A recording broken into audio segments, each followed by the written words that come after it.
Hi. Here I am in the mirror over there. Can you see me? Hi. Right, my plan is, what's that up there? What's the top of the easel? Okay. I'm going to do a self-portrait, believe it or not, in watercolour. I can't find my extra big brush, but I've got the 1 1/4 inch one, 1 1/2 inch one, and paper towels and paint and all of the things that I need. Let's take off my boots actually. It's funny, you know, until I start painting, I don't really, until I get into the space of realising I'm going to actually start, that I don't even notice that I've got my shoes on, and then there's a deep desire to take them off.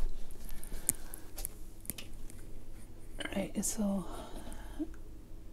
I'm doing my best with the old angles as usual. Just creating that runway behind me, and I put away the microphone thingy, so hopefully you won't be jigging about all over the place. I'm looking outside at the snow. Just the window's right there, and I thought I've got just enough light now to do something. My goodness, I've got a full belly. I just had fish cakes, Kilcannon, pear and rhubarb crumble with orange juice and orange rind in it, you know, it's really nice, and vanilla ice cream. So that's me until tomorrow. Full up. That's my plan anyway. Okay, so I'm going to start with my hair, I think. Seems to me that's a good shape. I've got my palette kind of standing and sticking out in front of the easel here. It's lodged underneath the butterfly screw, so it means I can kind of relax a little bit more. Alright, so I'll start with the hair.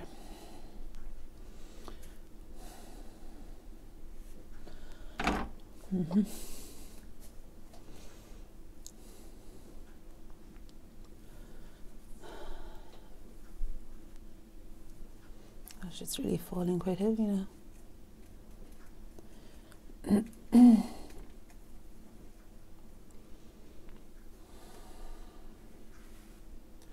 Darker on this side. Just finding all the different angles. It's quite refreshing here. I've set myself up so that I can easily see myself and see the page by only moving my eyes. And every so often I'll shake it off so that I don't get in any way stiff or anything. What about this now? I think there's the hair coming into up to meet the jawline under the ear. There's a triangle of hair there that explains the edge of the jaw, the edge of the neck. And with a bit more blue, I might just extend down to the end of that edge of the neck there to explain the cowl neck of this jumper. The microphone is kind of pulling it down at the front even more, so gosh, I'm hot now after all the food. I've turned off the heaters, and really I could take off this, but no, I quite like the shape of this. Okay, so I'll chill out after a while. I could open the window, I guess. Right, so this is the cowl neck at the front there. And what else now? So to describe the neck, I'm going to go back into the Van Dyke brown. So that what I've used there is a mixture of Van Dyke brown and ultramarine blue so far. I put more blue into it to explain the jumper, and I've put more brown back in now to go back to hair colour again. So here's the hair where it meets the jaw there. Bit of a risk, I suppose, doing the hair first, because you feel like you're kind of creating a space within which everything's going to have to be located, but I like that. Because I don't mind adjusting it. I don't mind having to adjust it. Right, so over there now is the vertical of the neck. Sorry, you're going a bit sideways.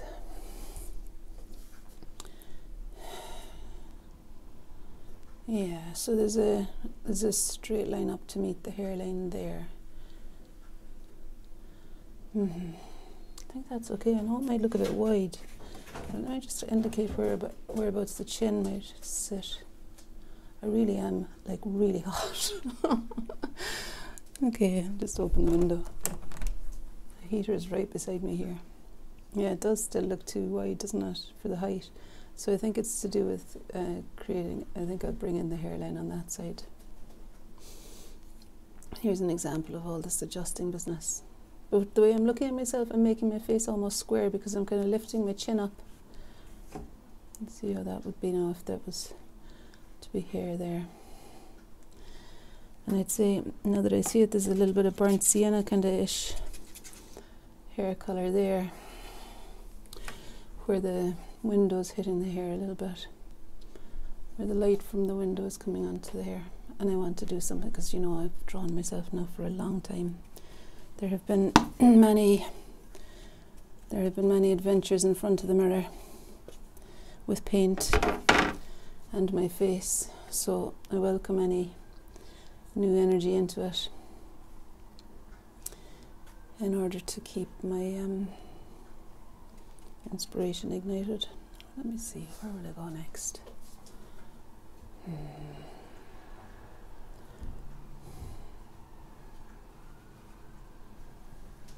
You would think that there might be birdsong in the window, but no, a police siren. In fairness, usually there is more birdsong than siren. No, more burnt sienna. Why am I doing that? Because it might be good to mix in with the blue for the hair, because I don't want the hair to be the same as the top. I kind of like that business, so I'm not wanting to. There is actually a dark shadow there, but I don't want to go there. I want to instead, my hip is a little bit sore, and just keep myself moving. I suppose really I have faith in the body, and when something calls for attention, I kind of believe that there's some sort of reason for that, and that maybe the painting might benefit from a little bit of daydreaming at the snowflakes and stretching my hamstring. In the meantime, I'll show you this. Look, that's exciting, isn't it? That's what I do in my spare time sometimes. And see at the corner, that's what Midnight does. She chews them up. The cat. So that's kind of a Happy New Year firework explosion. And there's another one I made a few years ago, felted thing. It's really dirty now, but I love all of that movement. I suppose movement is important. Maybe that's a lesson to me, to do a warm-up before I stand static at the easel. Anyway, I think I'm ready. So I'm just clean the brush now, and I want to bring in something of the yellow ochre-ish colour that's on the face on that side, and there's a touch of warmth, a touch, I'm boiling, on the cheeks and in the ear. And I think it's food rather than menopause. Who knows? Sorry, no, I just want you to be able to kind of see a little bit more what I'm looking at too. Alright, and then there's a shadow here. I quite like that the window's casting a natural light on my face. And to me, is a more appealing light than the overhead living room light is. But I'm going to have to rely on that on Friday because I'm giving a demonstration to an art group on Zoom. My daughter's going to sit for it. And like here now I could use the bigger brush, like I could do with a bigger brush here, describing the hair falling down there. I don't want to be doing 6 or 7 moves. So she's going to sit from 7 to 9, I think it is, on Friday for a watercolour portrait. It's actually my usual dance time. It's an online dancing I do. So I'm going to need to change my online dancing this Friday to the 3 o'clock slot because I'm not going to miss it. I love dancing. It's kind of free dancing.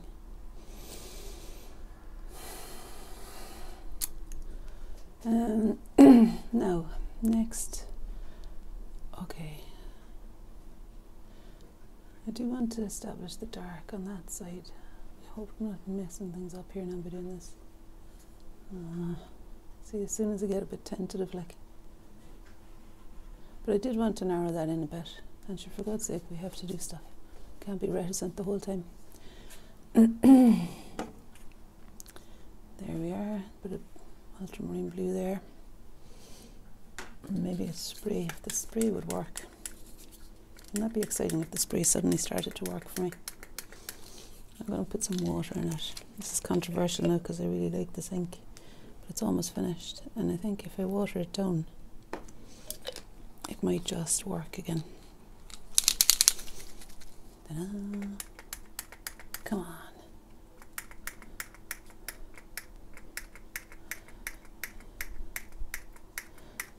It's not going to work, is it? So I'll just use the ink itself.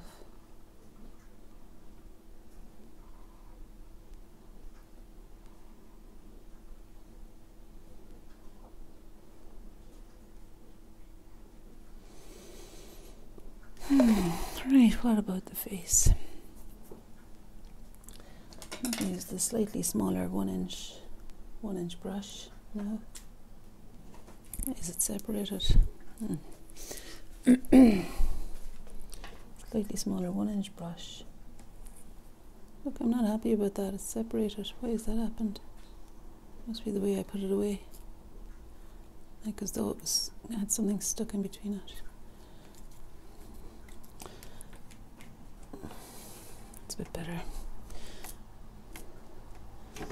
I love what water does. Okay. Right, so now I'm going to do something to do with the eye socket on my hair.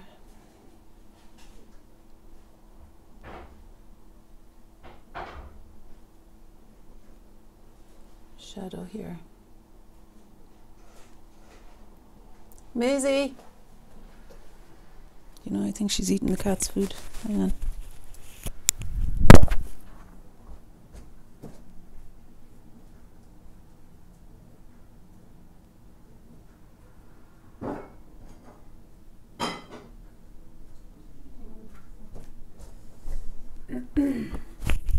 Not the cat's food, but I think she licked the top off the crumble.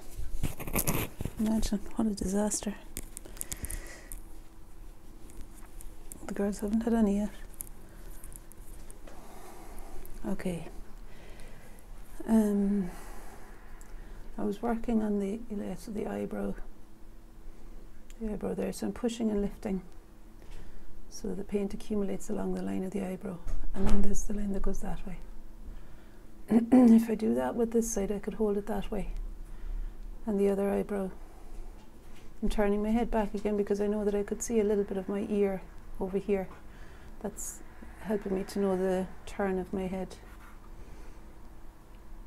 So that's where the other eyebrow roughly will sit.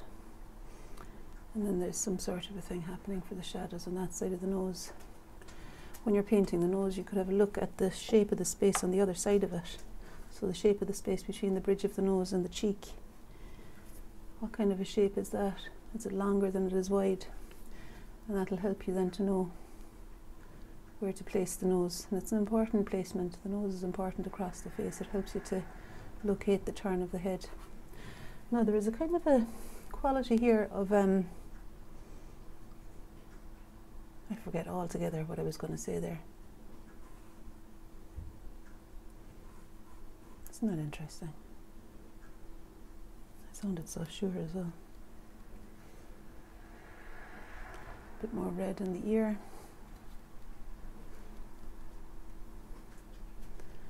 And I guess I'm going to need to be quiet for a minute because I want to locate my mouth. All of these are just finding the position. A little bit of warmth there. Finding the position of the features rather than drawing the features. So I'm not concerned with making exactly a nostril shape. I'm more interested in finding the position of the shadows that are attached to the nose and cast by the nose, and just whether it's running in that direction or that direction. And it's going that way, I reckon. And now I want to travel down to the mouth. There's the philtrum there.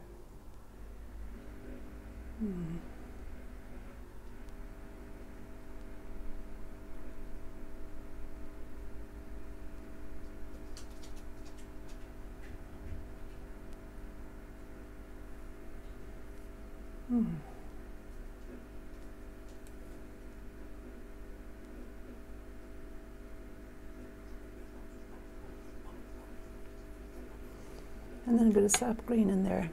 I'll stop at reading as lip colour and let me do the shadow that's below the lip on that side. The shadow that's below the lip here.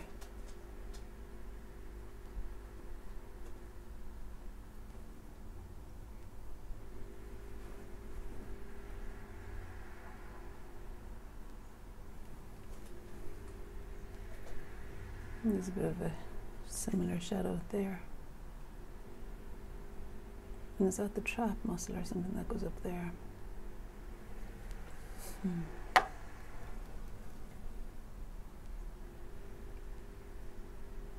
Oh, I'm twisting my head.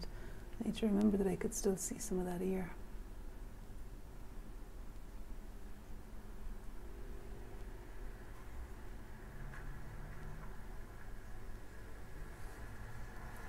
And I want the head to curve away and down, so I'm going to find the long, I want it to curve away here and back and kind of down, yeah, so the corner of the eye, it's like an open, it's like a long thin triangle of dark that comes down there to stop where the hair would stop, so the hair needs to come down a little bit more.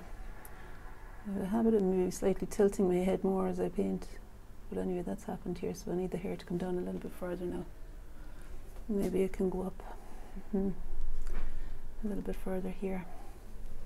And I can use my excavating brushes. These are the Royal and Langnickel brushes that allow me to lift off a little bit more freely.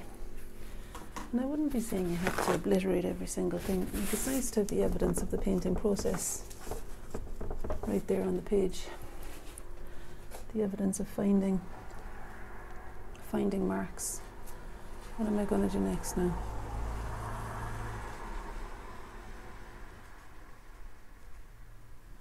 Let me see what it looks like up there. So that lob of burnt sienna is hair coming down over my shoulder. Unless you can't see. Okay, you can, yeah. See that lob there? Alright, so now what happens? I'm quite far away from myself, but it's alright. I like being far away. You can almost see yourself as a friend then. I was listening to somebody yesterday talking about that and how we might as well develop a friendship with ourselves because we're the whole time with ourselves.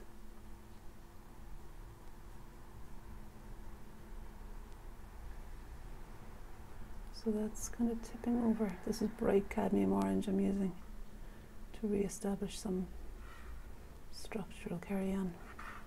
And just to point to where I want the focus to be. Adding a touch of green as a way to anchor down the underside there of the chin. And then the hair comes in, comes in, comes in. Near enough to the orange.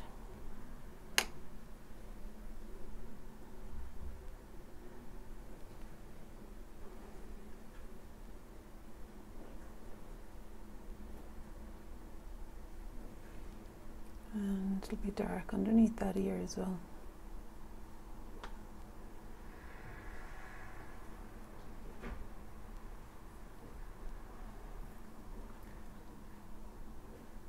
And this nostril here will be darker and have more shape to it. And it'll lead us up to see the eye that's there.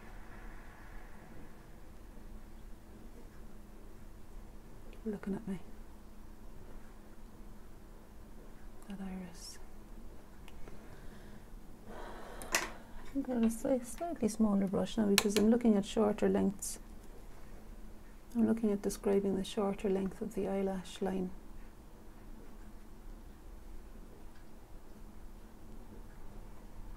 So the dark in the nostril again.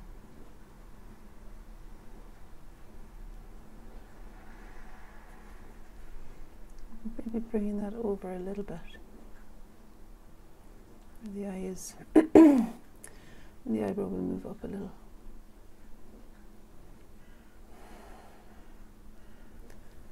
The turn in the eyebrow will extend to there, I think. Let's see what I'm going to do next.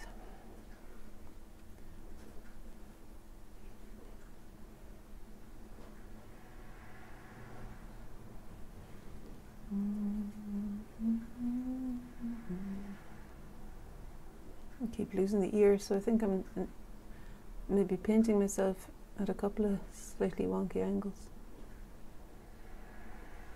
But sure, it's all right, I think.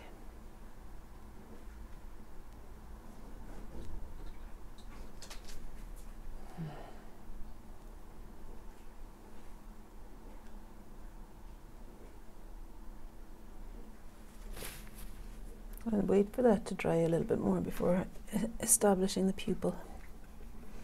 Do a little hip wriggle. And eyebrow number 2. I think my eyebrows look a bit misshapen.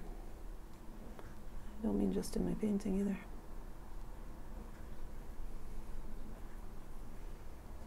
So I think I needed to lift that one a bit. I don't want this to be so dark, but I just noticed the shadow in here. Because there's a lot of bright light on the nostril itself there, and to put the shadow beside it lets the bright light be seen.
I suppose from a distance too, there's going to be less distortion when I'm painting the second eye, because they're going to be looking in the same direction, pretty much, I reckon. I think they're slipping down all the time, sorry about that.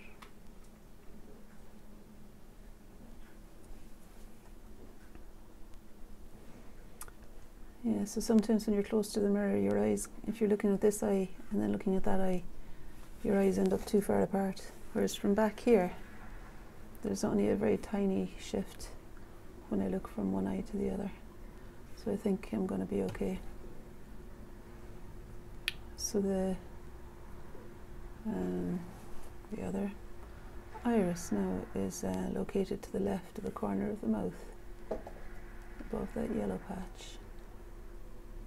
And it occupies a triangle of space inside the eye. You know, there's a triangle, so it's a dark triangle of iris.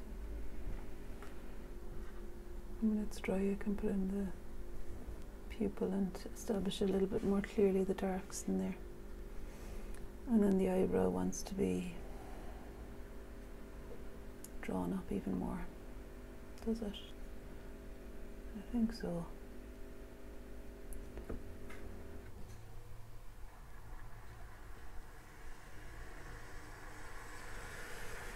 Oh, my hand.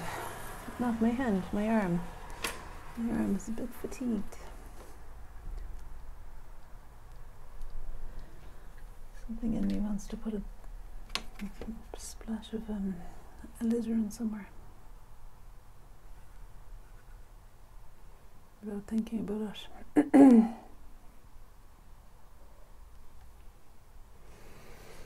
I'm going to mix that alizarin now with some dark green so that it reads as eyebrow colour and brings something of that red into the face.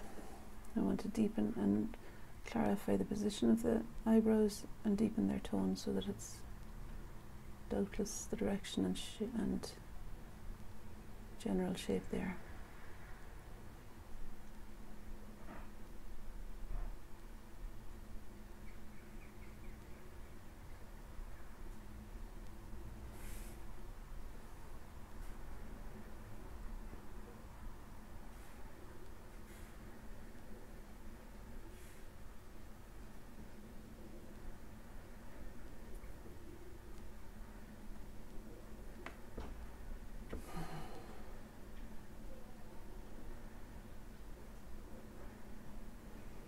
I don't think the iris wants to be over that far.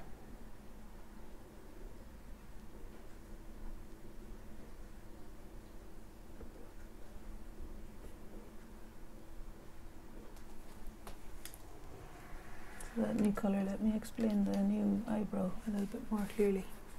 What I want to do is lift up that shape there.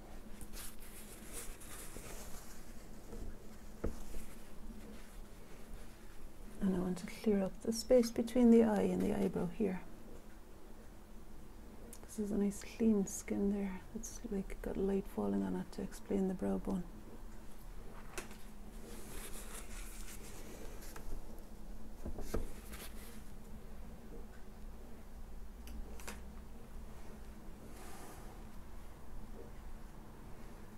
There's a muddy puddle of something in the palette that I've decided to lift up and use for my forehead against I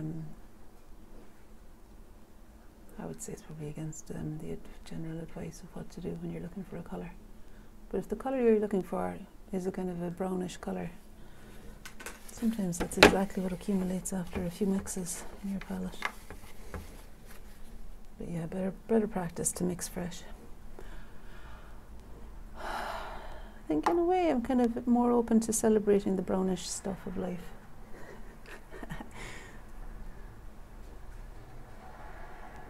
So maybe I'm okay with that.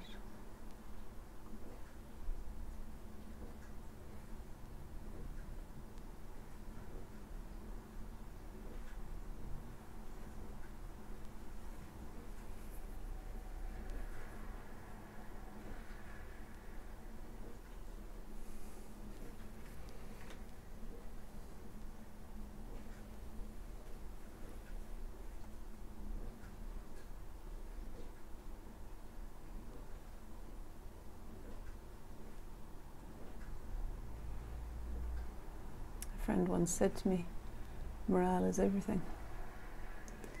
He was a kind of, he is an intrepid explorer really.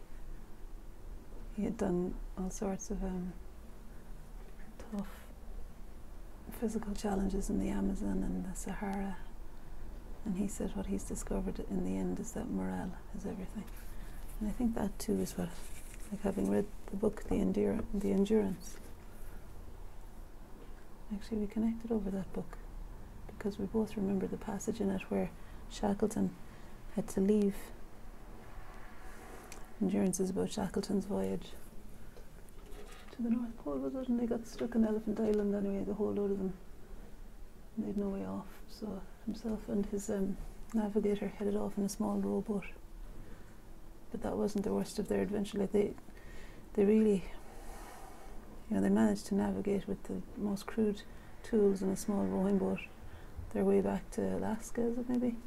But where they ended up, they had to climb a mountain, and in the dark they had to kind of rattle down the other side without knowing what was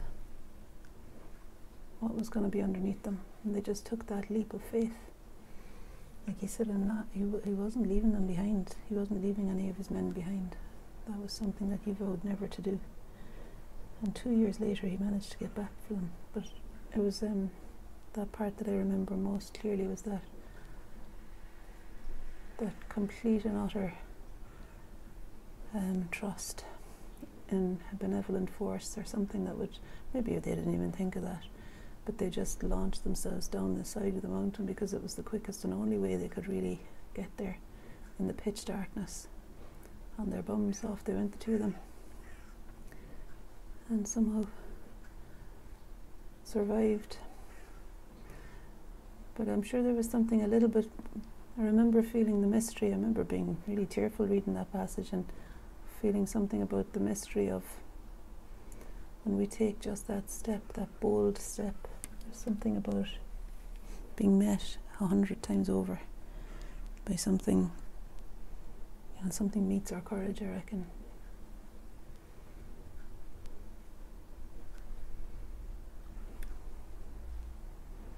Is there another quote there? Fortune favours the brave. Is that right?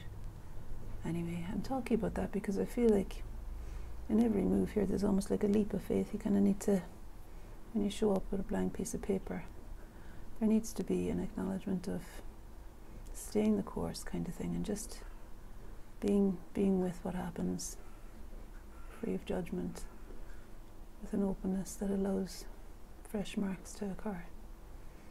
And there is something of a leap of faith, I reckon, in that attitude. You might argue that it's a smaller leap of faith for me if I've been using these tools and these brushes and this face I've been looking at for a long time. You might say it's a smaller leap of faith, but I wonder whether actually that could maybe lead to complacency, which is more of an enemy than anything else, I reckon, to our fresh creative impulses. Mind you, I would say that everything can be embraced. I don't know if that playful, impulsive, curious part of me has any enemies, actually. And that's the kind of quality of that energy, I think, that sits in all of us, really. So that's why there's hope for the planet yet. I reckon we all have this capacity for communion with each other. Some of you are probably following by now. Right, what's happening? Drifting down. But anyway, see, I'd recommend painting, but I'd also recommend that book, Shackleton's Voyage. I think it's called Endurance. I want to read it again, actually, talking about him. Just, it's like a triumph of the human spirit.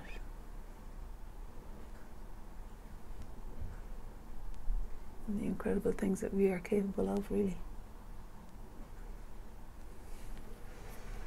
And the mysterious forces that do come to our aid. At least that's my belief. Maybe they're not mysterious either. Just that I'm not so familiar with being open to it, maybe. Right, my jaw needed an extension to that. Oh God, I keep going over and back and then forgetting that actually my head was turned that way quite a bit more. Does this eye look funny now? See, I reckon that side is a lot darker than the other side.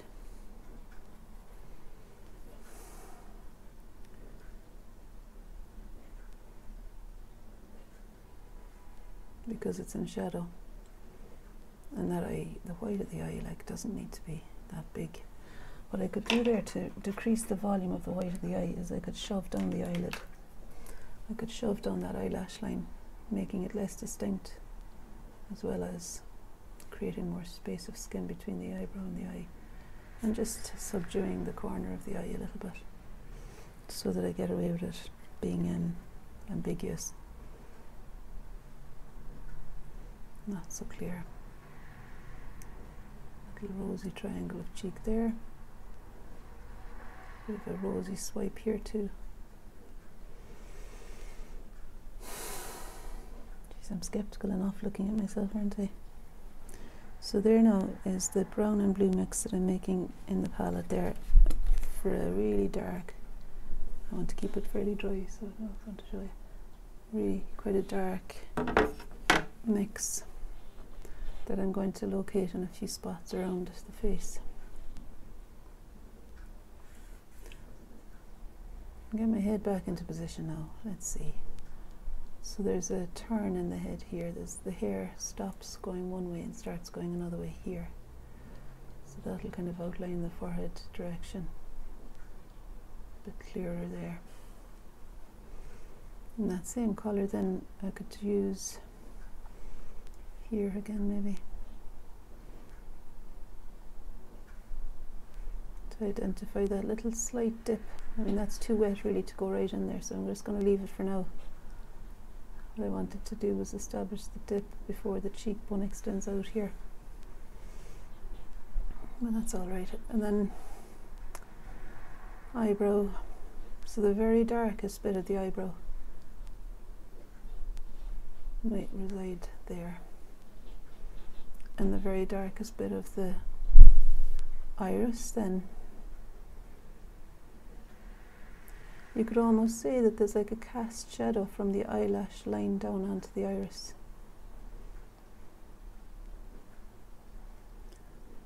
That might even be enough, you know, for the moment.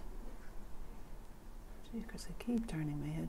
No, I need to put in the way. Maybe that'll drop down a touch lower. And then there's the nostril on this side. Something like that, carry on. And then that one's like that, yeah, ish. And then the dark on the other wonky eyebrow. So there's a direction going this way.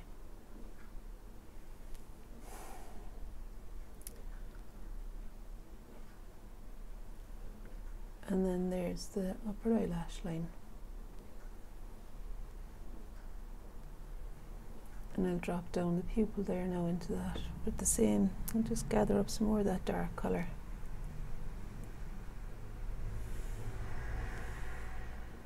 Just judging where the pupil might be located in relation to the corner of the mouth below it. On a vertical, like if I drop it down vertically, it's to the left of the corner of the mouth a little bit.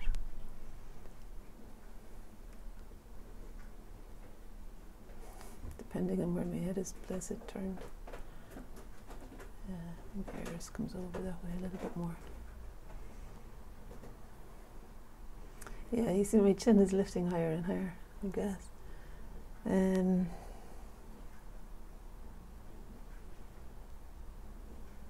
there's a triangle of dark in here.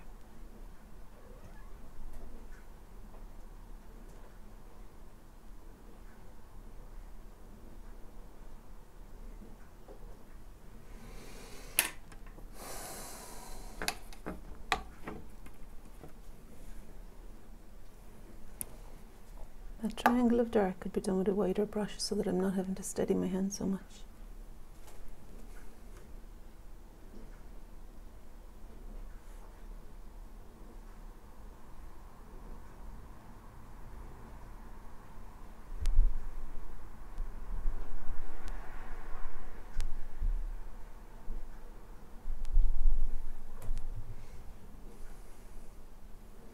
It's funny, it's like a heavy duty piece of machinery or something. You kind of look until you can lock into the view that you had before. And if you don't lock in, well, you kind of know when you're locked in because you can see the truth of it again. It's like too heavy, like a ball and socket. Clunk. Ah, there she is. That's the kind of idea of it. Might have more to do with a frame of mind than any bearing on the position of my actual head, but I think that has some bearing too. Like I do have, it's more to do with attitude than whether I can see that ear or not.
I suppose I could always come back to it.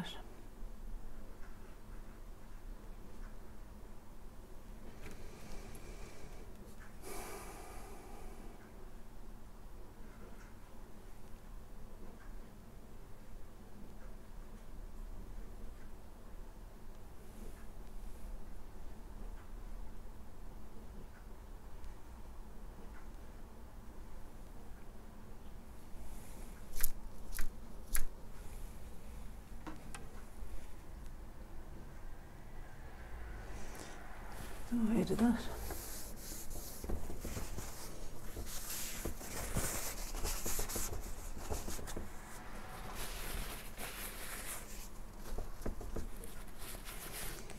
I'll put a touch of brown into that blue stripe in the hair there to make it different from the top. Touch of brown into the blue I meant. I'd say I'll stop there for goodness sake.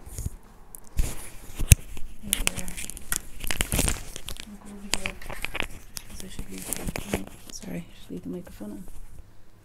Go over here. Hi. So there we are. Self-portrait in watercolour. It's interesting to see it from a distance.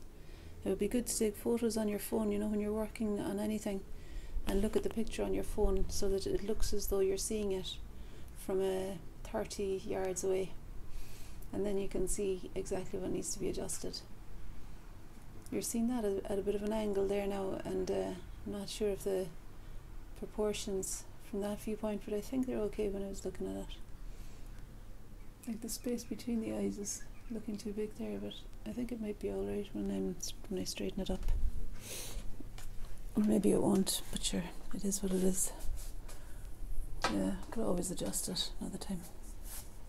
Yeah, maybe they are needing to be closer together. Okay, thanks for watching. See you next time. Bye.